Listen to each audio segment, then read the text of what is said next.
अस्सलाम वालेकुम, क्या हाल चाल है सबके? ठीक हैं। ये जी साइकिल, छोटी सी साइकिल, ये मेरे दिल के बहुत करीब है क्योंकि ये मेरे आप ही के बेटे की साइकिल थी। मैंने इसको आज निकाला और इसको सही करने की कोशिश की। फिर मैं चल दिया अपने रूम की तरफ कि कुछ चीज़ें निकालें, इसको ठीक करें। लोगों के दराज़ों में होती हैं बहुत अच्छी चीज़ें, हमारे दराज में यही निकलेगा जी, क्योंकि देसी लोग हैं। मैंने सारी चीज़ें उठाई और बाहर सीन की तरफ चला गया। मैंने सोचा लाइट बंद है तो बाहर ही बैठ के काम शाम कर लेते हैं, इसकी रिपेयरिंग वगैरह करते हैं। सारा कुछ मैंने रखा, बट फिर बाहर गर्मी बर्दाश्त नहीं थी हो रही। मैंने इसको उठाया, मैंने कहा ना यार साहब जी, आपके बस का काम नहीं है बाहर बैठना। मैं इसको लेके आया अंदर, इसको रखा, चीज़ें सारी ठीक तरह इकट्ठी की। मैंने एक एक चीज़ उठाई, फिर मैं बैठ गया जी, इसको लेके आने लगा। फिर शुरुआत हुई यहाँ से इसको खोलने की। बड़ा मुश्किल था इसको खोलना क्योंकि काफ़ी अरसे से ये पड़ी हुई थी। इसके जो नट वगैरह थे बहुत मुश्किल थे। आपने देखा है कि इसमें इतनी मिट्टी थी, बहुत मुश्किल हो रही थी। बट कहते हैं ना, कोशिश करने वाले को रब भी मिल जाता है। मैंने कोशिश की, बड़ी मुश्किल से मैंने इसके एक एक जो स्क्रू था मैंने निकाला। और आप देखें इसकी हालत, इतनी मिट्टी, इतनी मिट्टी। ये मेरे पास 8 से 9 साल हो गए इसको हमारे पास पड़े हुए। और ये जो साइकिल है ये हमारे दिल के बहुत करीब थी। फिर इसको मैंने कहा जब इसकी सफाई वगैरह करते हैं, इसको खोलते हैं।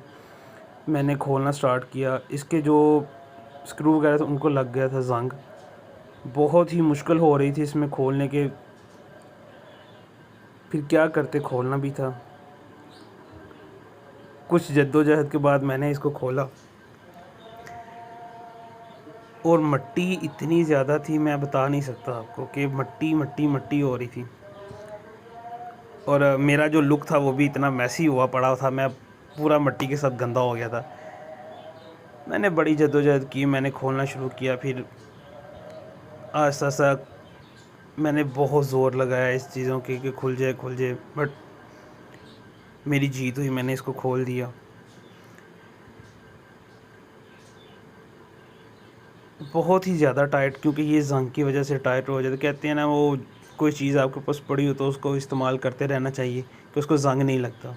जब एक चीज़ पड़ी रहेगी तो उसको ज़ंग भी लगेगा और ख़राब भी हो जाएगी। ये इसके साथ ये हुआ कि हमने इसको कभी इस्तेमाल ही नहीं था क्योंकि ये टूट गई थी। फिर मैंने आहिस्ता आहिस्ता एक स्क्रू खोला, फिर दूसरे पे मेहनत करनी शुरू की कि खुल जाए खुल जाए।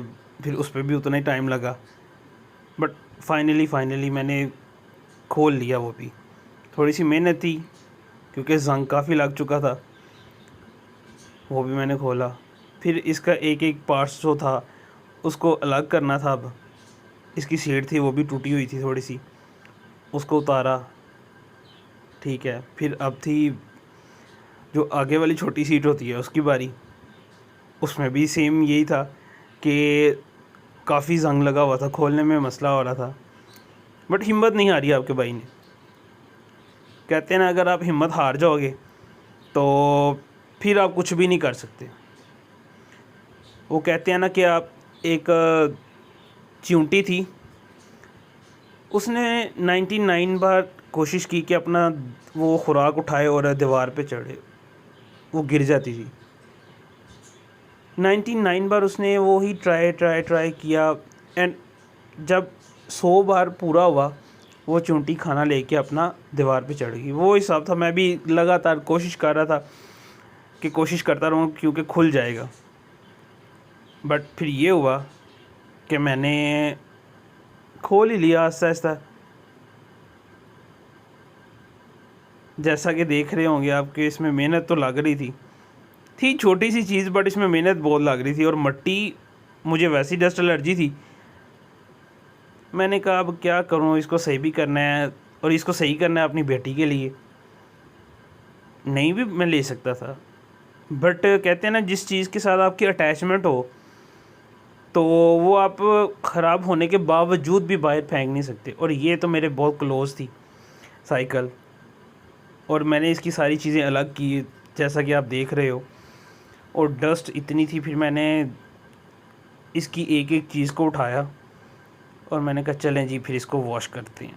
मैं इसको लेके गया बेसिन की तरफ, इसको मैंने फिर नीचे रखा और एज़ यूजुअल मोटर चलाना लाजमी है। हम देसी लोग हैं, पानी हो भी तो फिर भी हमने मोटर लाजमी चलानी है क्योंकि पानी तेज़ आएगा, ज़्यादा आएगा। फिर वो मैंने इसको धोना स्टार्ट किया। पहले तो बड़े आराम से, बट क्लीन नहीं था हो रहा। एक हाथ में मोबाइल था, एक हाथ में पानी की पाइप था। फिर मेरे बच्चे जो हैं पीछे शोर कर रहे थे, मीन्स बर्ड, वो मेरे बच्चों की तरह ही है, बहुत छोटे छोटे थे जब मैंने इनको पाला। उन्होंने कहा जी हमने भी आना है। मैंने कहा चलें जी आज आप भी देखें, बड़े अब आराम से बैठे हुए जी, हम भी वीडियो बना रहे हैं। चलो जी ये भी अब सुकून से बैठ गए। फिर मैंने इसको वॉश किया अच्छे तरीके से। वॉश करने के बाद जब मैंने इसको देखा कि अब इसको उठाना चाहिए और इसके एक एक पार्ट को अच्छे से क्लीन करना चाहिए, मैंने इसको धोया अच्छे तरीके से। फिर मैंने इसको धूप में रख दिया क्योंकि धूप में रखने से ये फ़ायदा होता है कि आपका जो पानी है वो अच्छी तरह सूख जाता है। ठीक है, फिर इसको मैंने धूप में रखा। धूप में रखने के बाद मैंने कहा चलें जी अब ये थोड़ा सा सूख जाएगा तो फिर इसको सही करवाते हैं। फिर मैंने कॉल की वेल्डर को। मैं वेल्डर के पास इसको लेके जा रहा था और एक हाथ में मोबाइल और दूसरे में साइकिल थी, और आपको पता है कि दरवाज़ा खोलना बहुत मुश्किल हो जाता है। मैंने फिर रखा इसको नीचे, मेहनत की पर नहीं खुला। फिर मैंने इसको खोला, एक हाथ से बाहर दरवाज़े को लॉक किया।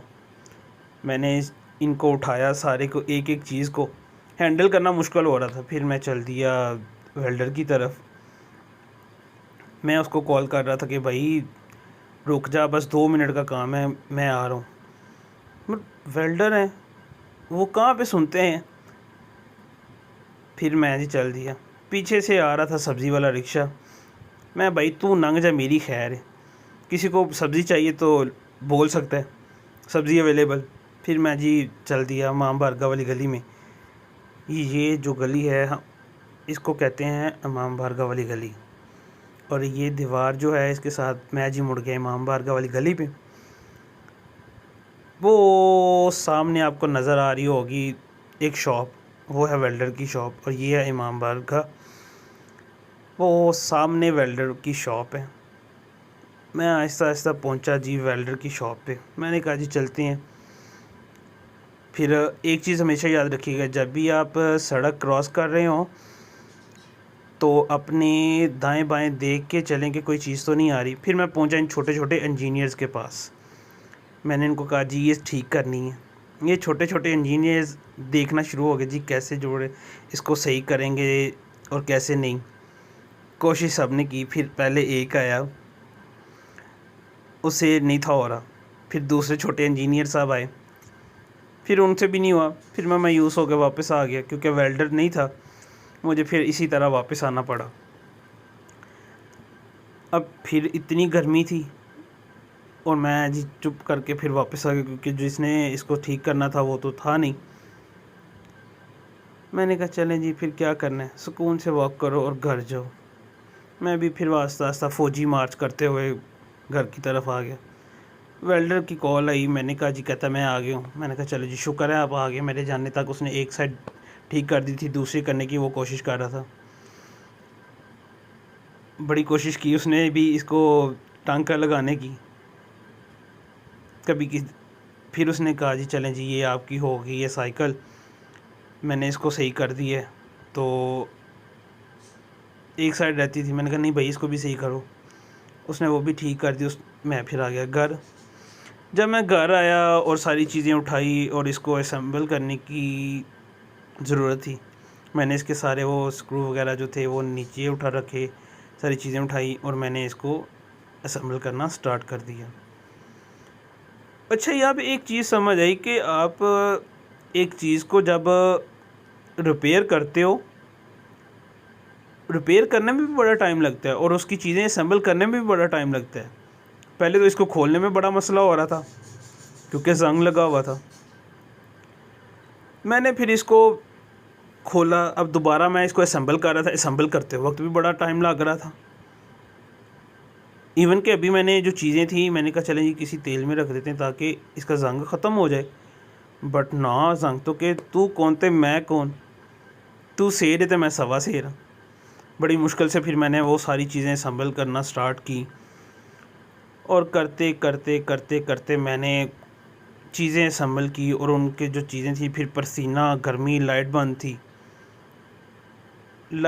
थी तो फिर आपको पता है कि जब लाइट बंद हो तो ये हाल तो होता ही है। फिर थोड़ी देर बाद जब देखा कि गर्मी बर्दाश्त नहीं हो रही, मैंने कहा अल्लाह पाक लाइट आ ही जाए। फिर लाइट भी आ गई, थोड़ा सा सुकून हुआ जब लाइट आई, क्योंकि हम पाकिस्तान में रहते हैं और यहाँ पे लाइट होती ही नहीं है जैसा कि आपको पता है। और बिजली के बिल तो अल्लाह माफ़ करे, किसी के घर एक पंखा भी लगा हो ना तो उसके घर भी इस बार 20-20 हज़ार बिल आया। वैसे आप भी कमेंट बॉक्स में बताना कि आपको कितना बिजली का बिल आया। हमारा तो 20 हज़ार आया भाई, एक पंखा चलता है और एक फ्रिज चलती है फिर भी 20 हज़ार आया, क्योंकि हम पाकिस्तान में रहते हैं और यहाँ पे एज़ यूजुअल यही चीज़ें होती हैं। चलें खैर, छोड़ें इस चीज़ को। फिर मैंने सारी चीज़ें जो उसके पेच वगैरह थे उसको दोबारा लगाना स्टार्ट किया एक सीट के। चलें जी, आस्ते आस्ते वो तो कंप्लीट हो गया एक साइड का। कंप्लीट करने के बावजूद फिर मैं देखा कि नहीं अभी लूज़ हैं। फिर मैंने देखा कि देखते हैं, चेक करते हैं कि होता है कि नहीं होता, बट ठीक लग गई थी, कुछ काम कर गई थी। फिर मैंने दूसरी छोटी सीट को उठाया जहाँ पे मेरा बच्चा, मेरा प्यारा सा बेटा बैठेगा, मेरी बेटी बैठेगी इसको चलाने के लिए। ये उसके भाई की साइकिल है, तो वो खुश होगी कि मेरे बाबा ने भैया की साइकिल को मेरे लिए रिपेयर की है। क्योंकि ये जो साइकिल है ये एक जस्ट साइकिल नहीं है, इसके साथ बहुत सारी मेमोरीज़ हमारी जुड़ी हुई हैं। तो इसलिए मैंने इसको तरजीह दी कि मैं इसको रिपेयर करता हूँ। अल्हम्दुलिल्लाह न्यू ले सकता हूँ, लेकिन नहीं, जो चीज़ आपके दिल के क्लोज़ हो आप उसे फेंकने के बजाय देखें कि आप उसको रीयूज़ कर सकते हैं कि नहीं कर सकते। तो मैंने देखा कि ये मैं इसको रीयूज़ कर सकता हूँ, तो मैंने इसको ठीक करना स्टार्ट किया। अच्छा, छोटी सीट बड़ी सीट से ज़्यादा मुश्किल लग रही थी इसको असम्बल करने में, इसको जोड़ने में बड़ा मसला हो रहा था। उसके साथ भी मैं लगा रहा देखते देखते फिर मैंने इसको फाइनली उसको भी ठीक कर लिया, कुछ हाथों की मदद से, कुछ प्लास की मदद से। ठीक है, और उसको भी मैंने कहा देखें, चेक करें। कभी उठा के देखा कि लूज़ तो नहीं, कभी नीचे से पेज को टाइट करने की कोशिश की, बट हो गया। मेहनत थी लेकिन हो गई, क्योंकि जब आप एक चीज़ को ठान लेते हो ना कि ये आप चीज़ ने करनी है, तो आप फिर जो मर्ज़ी हो जाए आप वो चीज़ करके रहते हो। मैंने आज सुबह सुबह देखा, मैं नहीं यार मैं न्यू तो ले सकता हूँ, बट नहीं, मैं अपनी बेटी को उसके भैया की साइकिल देता हूँ, क्योंकि माशाल्लाह वो बड़ी हो रही है, तो शरारती भी माशाल्लाह है। अल्लाह हर बेटी के नसीब अच्छे करे।